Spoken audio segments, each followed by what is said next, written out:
mendengar kisah pahlawan perjuangan dari Pulau Jawa, Kalimantan, dan Sumatera.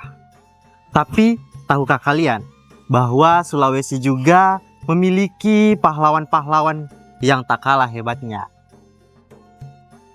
Apa kabar Sobat Cagar Budaya? Saya Fiska. Saya Yusril. Pada episode kali ini adalah episode yang paling istimewa, Fiska, karena kita akan mengenal sosok pejuang lokal Sulawesi Selatan langsung dari keturunannya. Beliau adalah Andi Pangerang Petarani, salah satu tokoh penting dalam perjuangan kemerdekaan di timur Indonesia. Dan hari ini kita akan berkesempatan mewawancarai cucu dari sosok Andi Pangerang Petarani ini.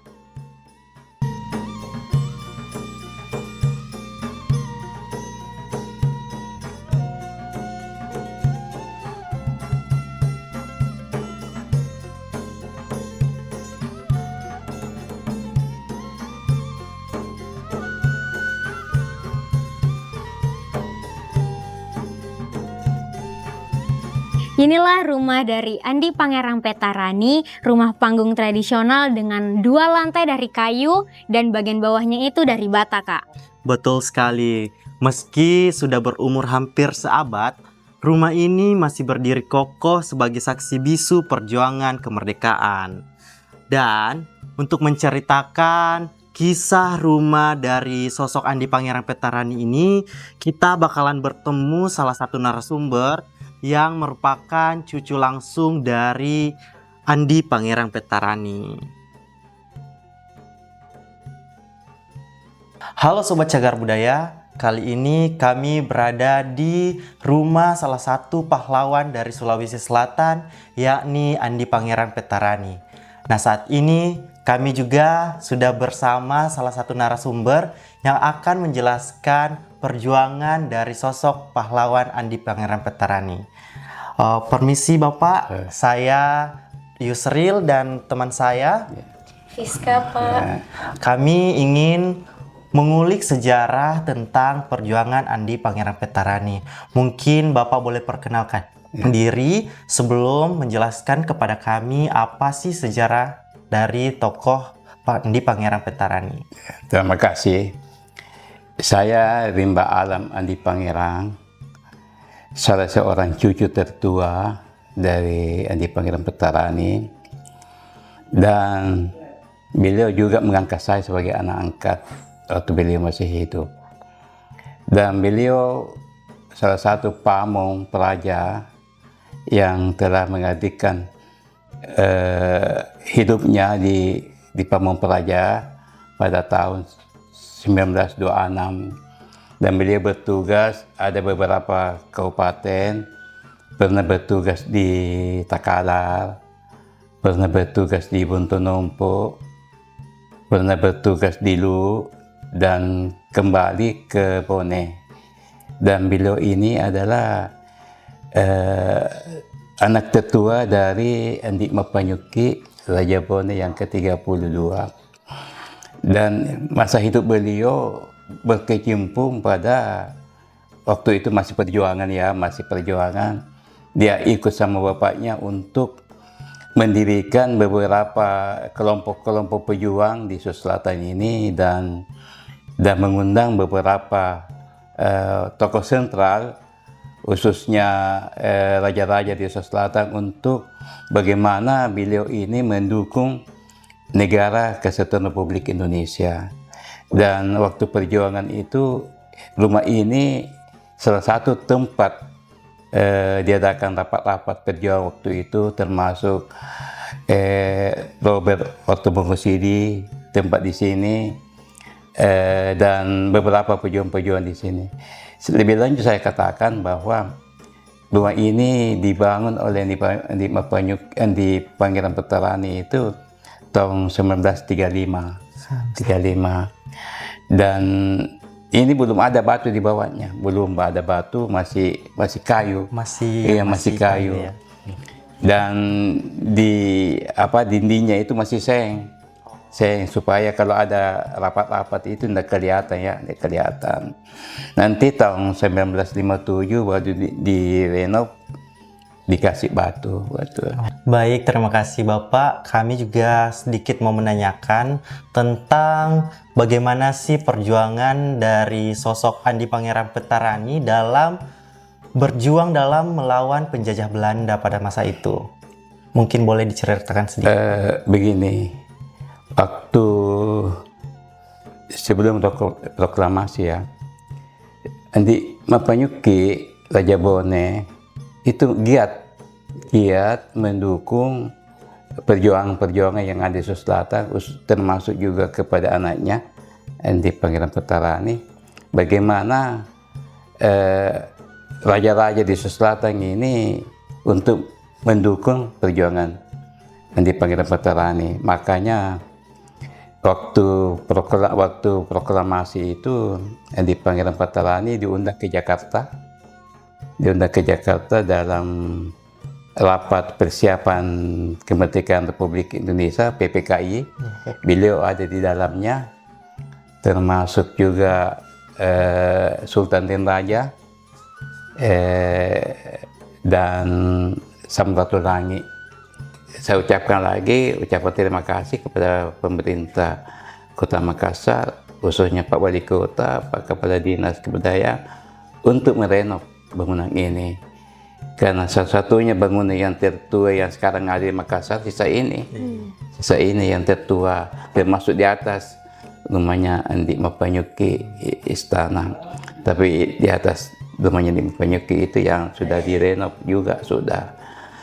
Dan kelanjutannya untuk ke depannya ini sesuai dengan niat kami, sejalan dengan saran daripada Bapak Kepala Dinas Kebudayaan untuk menjadikan museum. Oke, baik. Selanjutnya saya mau bertanya Bapak. Kan tadi Bapak sudah menjelaskan kalau bangunan yang di atas itu adalah bangunan yang asli, yang pertama kali dibangun. Nah, untuk bangunan yang di bawah ini, kalau boleh tahu itu dibangun pada tahun berapa, Pak? Jadi ini kan dulunya ini rumah kayu, ini dindingnya seng. Seng. Jadi nanti tahun 57 itu 1957 baru diganti dengan batu. Batu karena juga kenapa? Banyak teman-temannya dipanggil waktu itu sebagai gubernur untuk menjamu beliau kan, alangkah juga bagusnya kalau sudah batu ya, batu, ndak ketinggalan zaman lagi, karena kasihan namanya gubernur baru pakai dinding seng gitu. Jadi ini selama tahun 57 ini sampai sekarang tidak pernah dipugar. Jadi sudah 68 tahun usianya ini. Selanjutnya kami ingin bertanya, bagaimana sih perjuangan dari Andi Pangerang Petarani setelah kemerdekaan Indonesia? Ya, jadi Andi Pangerang Petarani sekembali dari Jakarta menghadiri proklamasi, Samratulangi ditunjuk sebagai gubernur pertama Sulawesi, bukan Selatan, Sulawesi. Dan Andi Pangerang Petarani kembali ke Bone sebagai sekretaris raja sambil dia tetap menyampaikan kepada masyarakat bahwa ini Sulawesi Selatan tetap mendukung kemerdekaan di bawah naungan Presiden Soekarno dan Hatta. Dan Andi Pangerang Petarani tahun 50 itu diangkat sebagai Bupati pertama Bone. Diangkat sebagai Bupati Bone, dan tahun 56 Andi Pangerang Petarani itu diangkat sebagai Gubernur Sulawesi keempat, menggantikan Lanto de Pasewan sebagai gubernur. Dan tahun 57 Andi Pangeran Petarani diangkat sebagai gubernur militer. Gubernur militer karena waktu itu belum ada Kodam. Jadi untuk menjaga keamanan di Sulawesi ini, Andi Pangeran Petarani diangkat sebagai gubernur militer dengan pangkat kolonel. Jadi tahun 60 Andi Pangeran Petarani itu pensiun dan diangkat sebagai anggota DPA, Dewan Pertimbangan Agung, berangkat sebagai anggota MPR waktu itu mewakili Sulawesi Selatan. Dan Andi Pangeran Petarani juga sebelum tahun 50 itu, sebelum tahun 60, Andi Pangeran Petarani sebagai gubernur Sulawesi Selatan dan Tenggara. Jadi sudah pecah ini, sudah ada gubernur Sulawesi Utara, sudah ada gubernur Sulawesi Tengah, dan gubernur Sulawesi Selatan dan Tenggara, Andi Pangeran Petarani. Dan ada beberapa peninggalan di Pangeran Petarani ialah pengusulan untuk Fakultas Sospol, Unhas, dan Fakultas Kedokteran Unhas, dan beberapa juga perguruan tinggi atas usulan di Pangeran Petarani, termasuk IKIP dulu, IKIP namanya, sekarang UNEM. Dan semua ini ada jasanya di Pangeran sebagai pencetus. Itu bukan saja sebagai pencetus, tapi dia mewakafkan sebagian tanda tanyanya untuk perguruan tinggi, termasuk sekolah STM, sekolah SMA Pembangunan di sana di belakang, dan pendirian beberapa perguruan tinggi lainnya. Di bidang sosial, Andi Pangeran Petarani itu aktif di bidang sosial, di bidang pendirian melanjutkan PSM, sebagai pengurus PSM, sebagai pengurus KONI, dan beberapa cabang olahraga lainnya seperti pendirian pembangunan Pecong Kuda, termasuk beliau juga yang bangun, dan ada beberapa bidang sosial lainnya. Dan di Pangeran Petarani ini bukan saja di bidang sosial, tapi di bidang keagamaan juga. Ya sangat membantu dan sangat merespon yang namanya di bidang keagamaan. Jadi Andi Pangeran Petarani itu dia menempuh pendidikan dasarnya, masih ada sekolahnya sekarang, masih ada di tingkat SD, dan lanjut dia sekolah Belanda, namanya Ospia.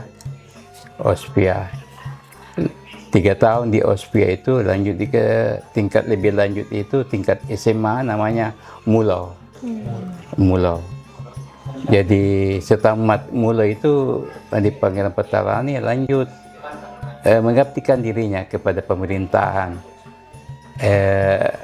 Seperti saya katakan tadi bahwa pertama kali itu bertugas Andi Pangeran Petarani di Takalar, lanjut sebagai Karembonto Nompo di Goa, masuk di Palopo, dan kembali ke Bone untuk membantu akhirnya sebagai sekretaris raja.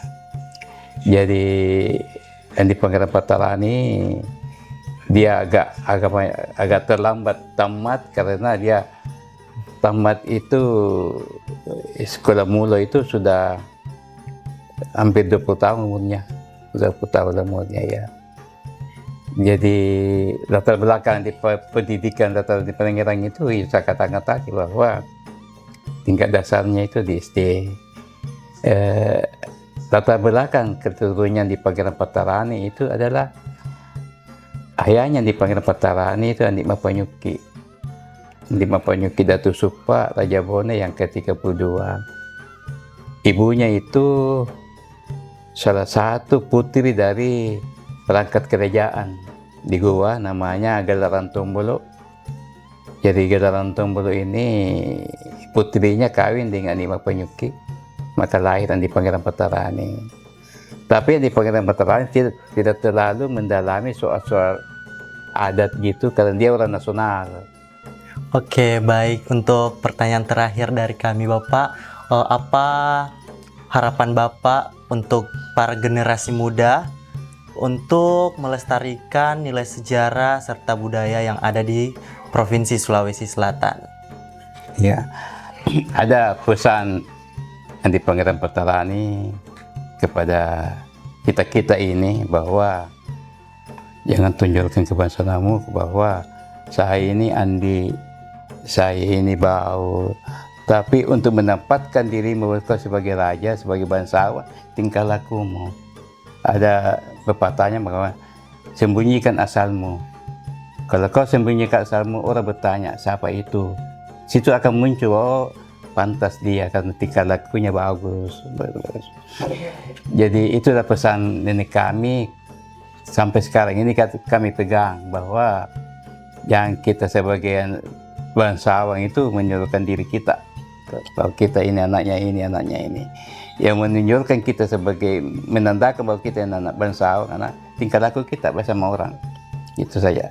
Dan biasa kesannya di Pangeran Petarani kepada anak muda bahwa gunakanlah masa mudamu itu sebagai yang bermanfaat.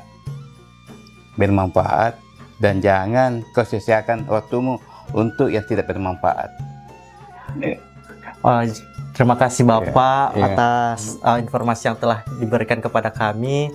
Kami selanjutnya ingin izin pamit dan melanjutkan ke lokasi selanjutnya.